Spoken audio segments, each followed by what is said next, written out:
Sunday ശാലോമിലേക്ക് സ്വാഗതം. ഞാൻ Jose John Mallikassery. October 7, 2023 Iran തുടങ്ങി വെച്ച കളി ഇറാൻ്റെ തലസ്ഥാനത്ത് തന്നെ ഇപ്പോൾ എത്തി നിൽക്കുന്നു.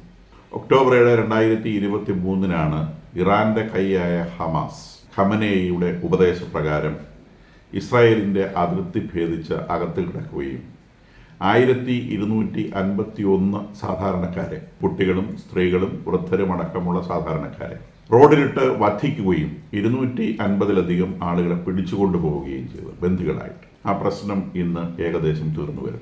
അതിനെ തുടർന്ന് ഹിസ്ബുള്ള, ഇറാന്റെ വേറൊരു കൈയായ ഹിസ്ബുള്ള നിരന്തരമായി ഹമാസിനെ സഹായിച്ചുകൊണ്ട് ലെബനോണിലുണ്ടായിരുന്നു, സിറിയയിലുണ്ടായിരുന്നു, ഇറാഖിലുണ്ടായിരുന്നു.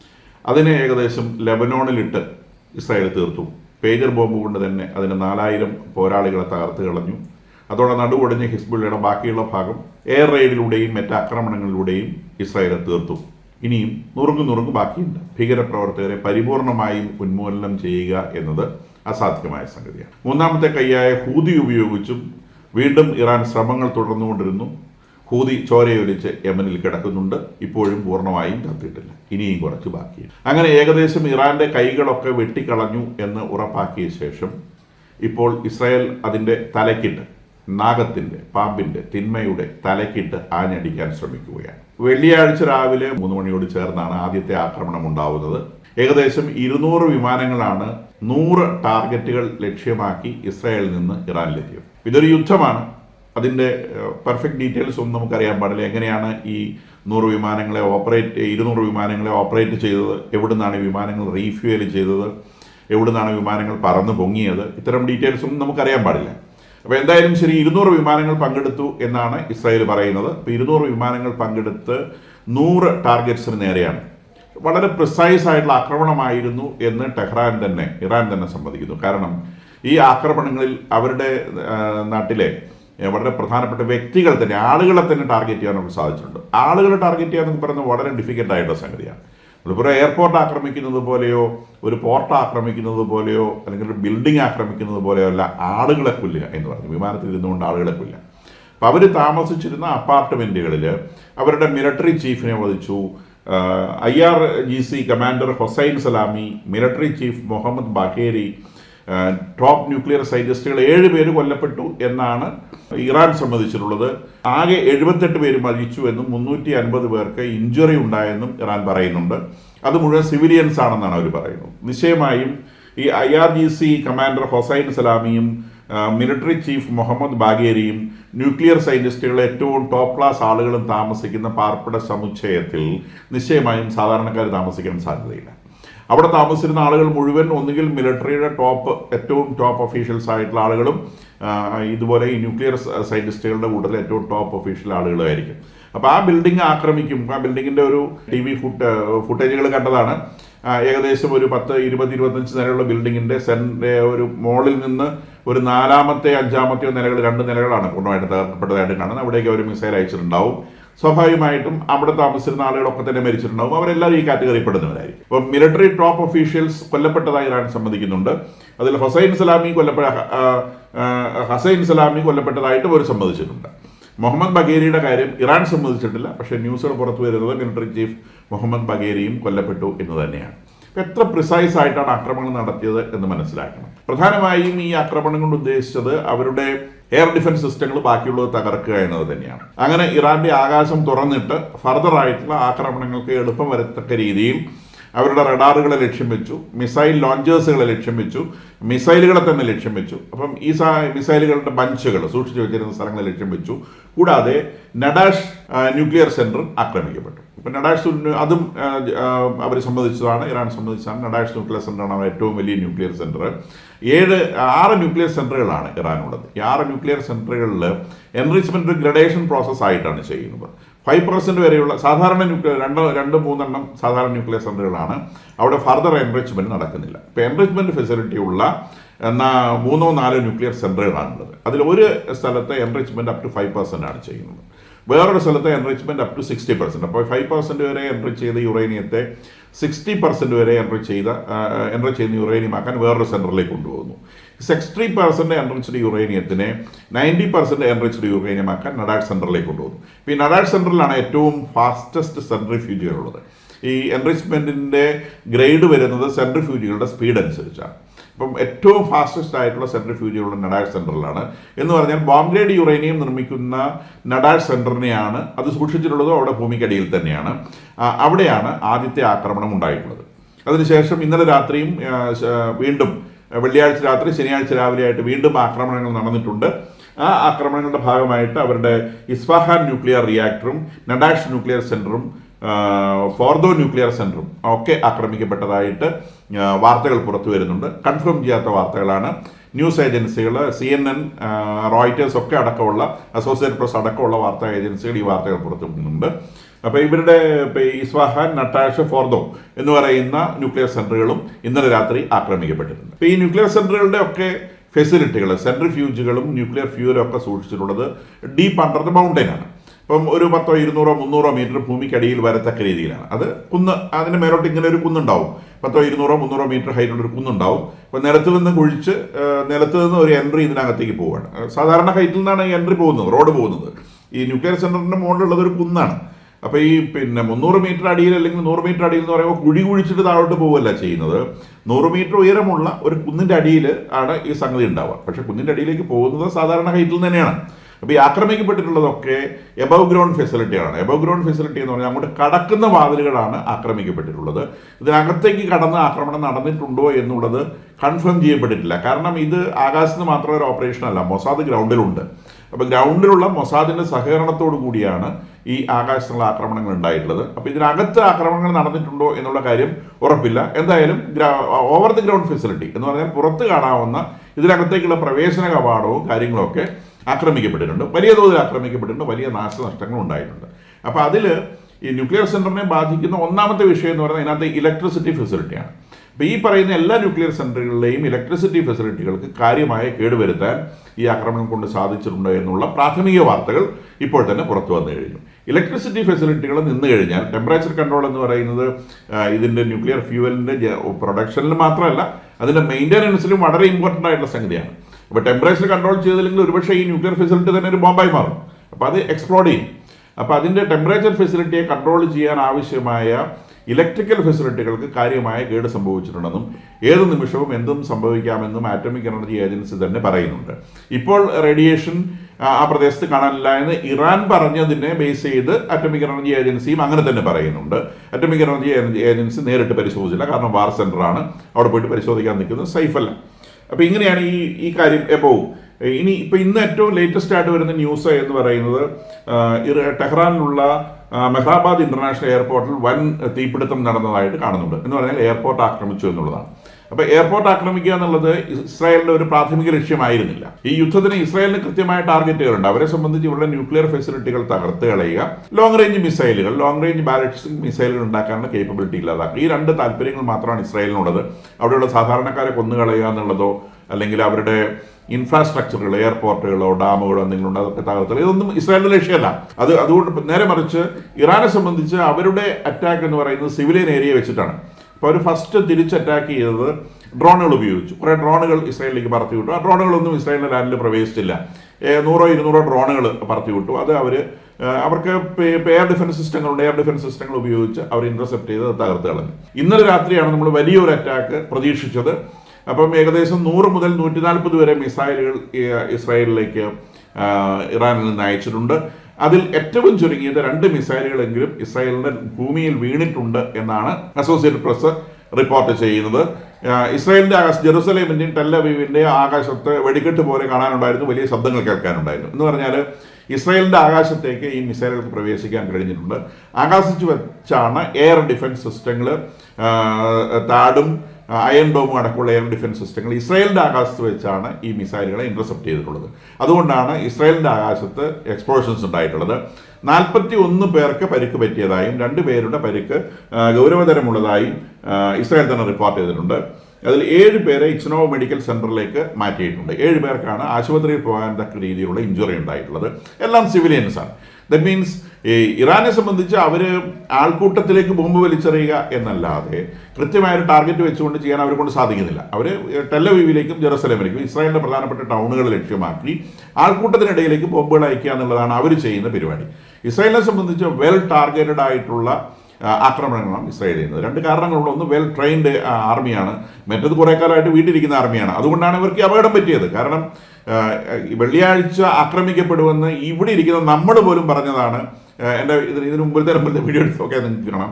ഞാനും പറയുന്നത് വെള്ളിയാഴ്ച രാവിലെ ആക്രമിക്കപ്പെടാനുള്ള സാധ്യതയുണ്ട് എന്ന് പറഞ്ഞാൽ ഇവിടെ ഇരിക്കുന്ന നമുക്ക് പോലും ഊഹിക്കാൻ കഴിയുമായിരുന്നു വെള്ളിയാഴ്ച രാവിലെ ആക്രമിക്കപ്പെടാനുള്ള സാധ്യതയുണ്ട് എന്നുള്ളത്. കാരണം ഇസ്രായേലിനെ ആക്രമിക്കാൻ എപ്പോഴും ഇസ്രായേലിൻ്റെ വിശേഷ ദിവസങ്ങളാണ് ഭീകരവാദികൾ ഉപയോഗിക്കുന്നത്. സ്വാഭാവികമായിട്ടും അവർ തിരിച്ചാക്രമിക്കുമ്പോഴും അവരൊരു വെള്ളിയാഴ്ച സെലക്ട് ചെയ്യാനുള്ള സാധ്യത ഉണ്ടെന്നുള്ളത് കോമൺ സെൻസാണ്. കൂടാതെ അമേരിക്കയുടെ വളരെ അത്യാവശ്യമില്ലാത്ത ആളുകളെ ആ റീജിയനിൽ നിന്ന് അത്യാവശ്യമായിട്ട് ഒഴിപ്പിക്കുന്നു എന്ന് പറയുമ്പോൾ അതിൻ്റെ തലേ ദിവസം നെതന്യാഹുവും 3 ദിവസം മുൻപ് നെതന്യാഹുവും ട്രംപും തമ്മിൽ ഫോണിൽ സംഭാഷണം നടത്തിയെന്ന് പറയുമ്പം നമുക്ക് ഏകദേശം ഊഹിക്കാവുന്നുള്ളൂ ആക്രമണം നടത്താൻ പോകുന്ന കാര്യത്തെക്കുറിച്ചാണ് അവർ ഡിസ്കസ് ചെയ്തിട്ടുണ്ടാവുക. അപ്പോൾ ഈ വിഷയം ഡിസ്കസ് ചെയ്ത് എപ്പോഴാണ് ചെയ്യേണ്ടതെന്നൊക്കെ തീരുമാനമായി.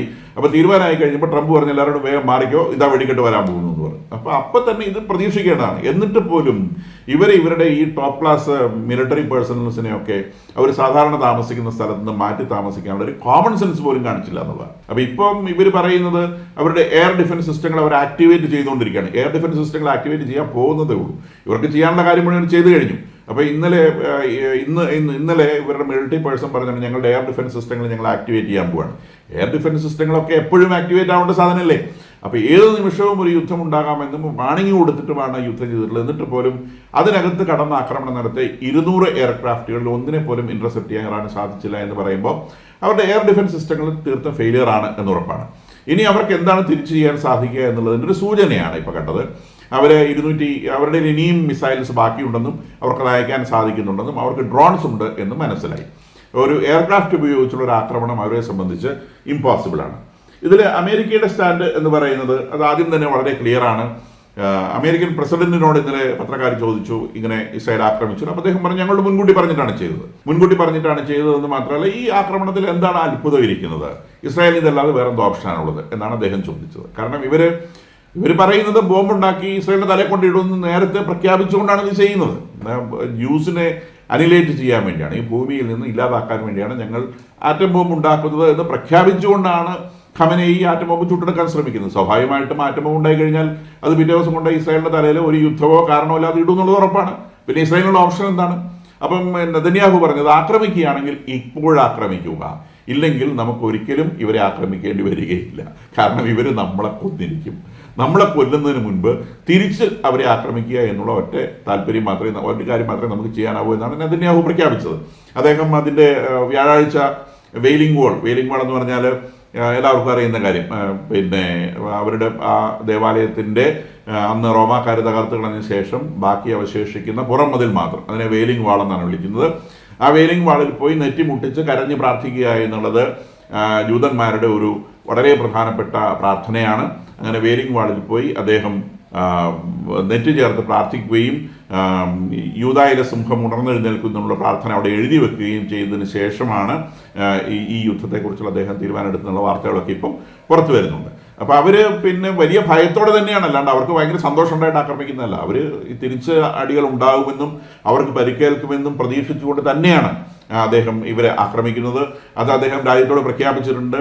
പരിക്കുകളില്ലാത്ത, മുറിവേൽക്കാത്ത ഒരു യുദ്ധമില്ല, അതുകൊണ്ട് തിരിച്ച് നമ്മളെ ആക്രമിക്കും, നമുക്ക് എന്ത് പരിക്കും സംഭവിക്കാൻ സാധ്യതയുണ്ട്, പക്ഷേ ഈ യുദ്ധം നമ്മൾ ജയിച്ചേ അടങ്ങൂ എന്ന് പറഞ്ഞുകൊണ്ടാണ് അദ്ദേഹം രാഷ്ട്രത്തോട് പ്രഖ്യാപിച്ചിട്ടുള്ളത്. മറുഭാഗത്ത് നിന്ന് നിരന്തരമായ പ്രസ്താവനകൾ ഖമനേയുടെ ഭാഗത്ത് നിന്ന് വരുന്നുണ്ട്. അത് ചുട്ടെടുക്കും, വരത്തെടുക്കും, ക്രിമിനൽസിനെ ഇല്ലാതാക്കും, ജ്യൂസിനെ പൊരിക്കും എന്നൊക്കെ പറഞ്ഞുകൊണ്ട് നിരവധി പ്രസ്താവനകൾ. അവിടെ യുദ്ധത്തെക്കാൾ ഏറെ വരുന്നത് പ്രസ്താവനകളാണ്. വാസ്തവത്തിൽ ഇറാന്റെ കയ്യിലുള്ള ഏറ്റവും ഡേഞ്ചറസ് ആയിട്ടുള്ള വെപ്പൺ എന്ന് പറയുന്നത് ഖമനേയിയാണ്. ആ വെപ്പണെ ഡിഫ്യൂസ് ചെയ്യുകയാണ്, ഈ യുദ്ധം അവിടെ തീരും. അയാൾ ഉണ്ടാക്കിയ ഒരു പേഴ്സൺ ഉണ്ടാക്കിയ യുദ്ധമാണിത്. ശ്രദ്ധിക്കേണ്ട ഒരു കാര്യം, പെഷേസ്കിയാനോ അദ്ദേഹത്തിൻ്റെ മിനിസ്ട്രിയിലെ ആളുകളോ ഒരാൾ പോലും ഈ യുദ്ധത്തിന് ശേഷം കതർന്നിട്ടില്ല എന്നുള്ളതാണ്. ഇപ്പോൾ പെഷേസ്കിയാനാവട്ടെ, അവരുടെ വിദേശകാര്യമന്ത്രി ആവട്ടെ, ഒരാൾ പോലും ഈ യുദ്ധം തുടങ്ങിയ ശേഷം വാ തുറന്ന് സംസാരിച്ചിട്ടില്ല. കാരണം അവരങ്ങേയറ്റം നിരാശരാണ്. എങ്ങനെയെങ്കിലും ഇതൊരു ഒരു പാക്റ്റിൽ എത്തിക്കാം എന്ന ഒരു സ്ഥിതിയിലേക്ക് വരും. ഖമനേയി എന്ന് പറയുന്ന ഈ വൃദ്ധൻ ഈ മതഭ്രാന്ത് തലയ്ക്ക് പിടിച്ച വൃദ്ധൻ, ജൂതന്മാരെ മുഴുവൻ ഭൂമുഖത്ത് നിന്ന് തുടച്ചു നീക്കണമെന്ന് വിചാരിക്കുന്ന വൃദ്ധൻ അതിന് പാര വെച്ചുകൊണ്ട് അമേരിക്കയ്ക്ക് ഞങ്ങൾ കീഴടങ്ങുകയില്ല, ജൂതന്മാർക്ക് കീഴടങ്ങുകയില്ല, ഞങ്ങളുടെ ന്യൂക്ലിയർ വെപ്പൺ ഉണ്ടാക്കാൻ ഞങ്ങളുടെ റൈറ്റാണ് എന്ന് പറഞ്ഞുകൊണ്ട് ഈ യുദ്ധത്തിലേക്ക് വലിച്ചെടുത്ത മനുഷ്യനാണ്. അപ്പോൾ ഇന്നലെ ട്രംപ് പറഞ്ഞിട്ടുണ്ട്, ഇത് നിങ്ങളുടെ അവസാന അവസരമാണ്, വേണമെങ്കിൽ ഇപ്പോൾ വന്നിട്ട് നിങ്ങൾ ന്യൂക്ലിയർ പാക്റ്റിൽ ഒപ്പിട്ട് ഈ പ്രശ്നത്തിൽ നിന്ന് തലയൂരിക്കൊള്ളൂ എന്ന് ട്രംപ് പറഞ്ഞിട്ട് ഇത് അവസാനത്തെ അവസരമാണ്, ഇല്ലെങ്കിൽ ഇതിലും വലിയ അടിയാണ് വരാൻ പോകുന്നത് എന്ന് അദ്ദേഹം പ്രഖ്യാപിച്ചിട്ടുണ്ട്.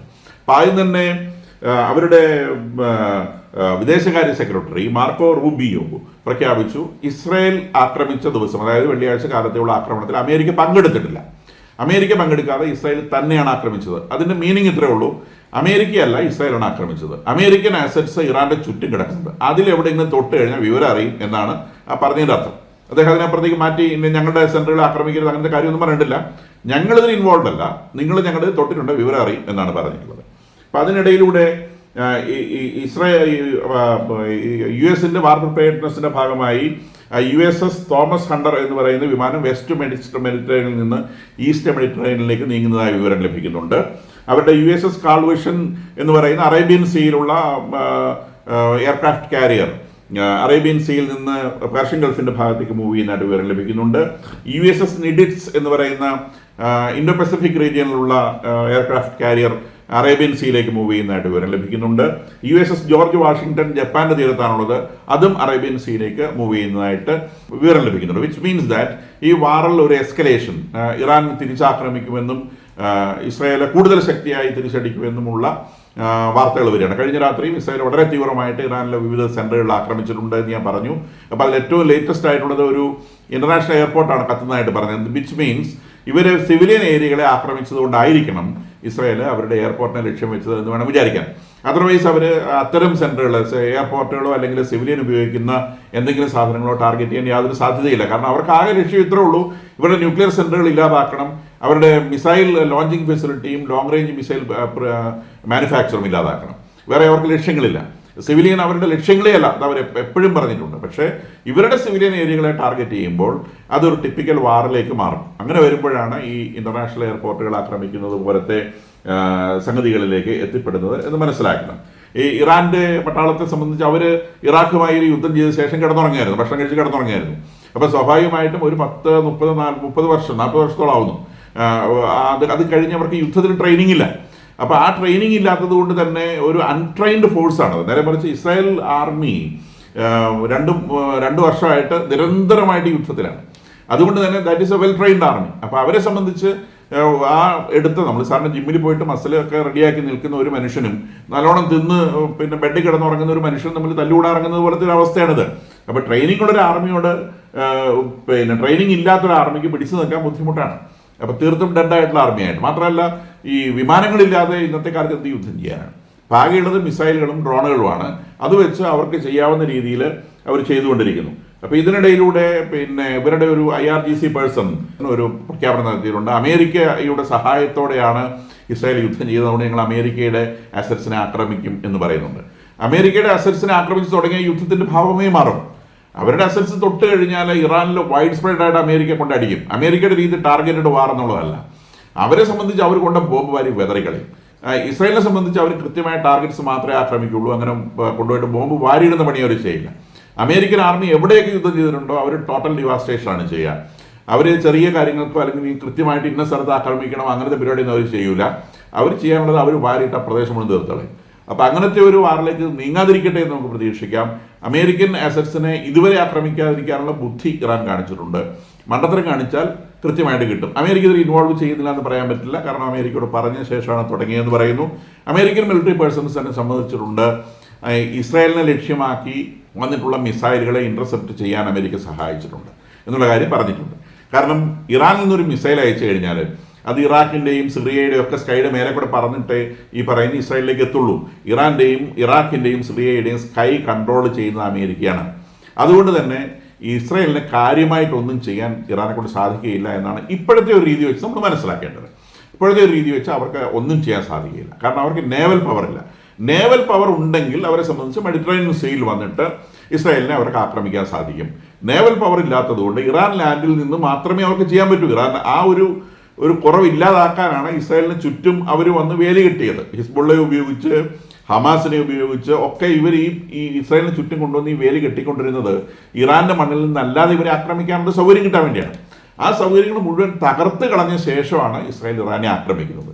കാരണം അവർ വളരെ കാൽക്കുലേറ്റഡ് ആണ്, എക്സ്ട്രീമായിട്ട് കാൽക്കുലേറ്റ് ചെയ്തിട്ട് ആണ് ഈ കാര്യങ്ങൾ ചെയ്യുന്നത്. അവർക്കിട്ട് അടി കിട്ടാതിരിക്കാൻ വേണ്ടിയുള്ള ഡിഫൻസുകൾ മുഴുവൻ പൂർത്തിയാക്കിയ ശേഷമാണ് ആദ്യത്തെ ഒരു വേവ് ഓഫ് അറ്റാക്കിൽ അവരുടെ മിസൈൽ ലോഞ്ചിങ് ഫെസിലിറ്റി ഒരു 3-4 മാസം മുന്നേ തകർത്ത് കളഞ്ഞ ശേഷമാണ്, ഇനി ബാക്കി എന്തെങ്കിലും ഉണ്ടെങ്കിൽ അത് ഇന്നലെയും തകർത്ത് കളഞ്ഞ ശേഷമാണ് അവർ ഈ യുദ്ധം തുടങ്ങി വെച്ചത് എന്ന് മനസ്സിലാക്കണം.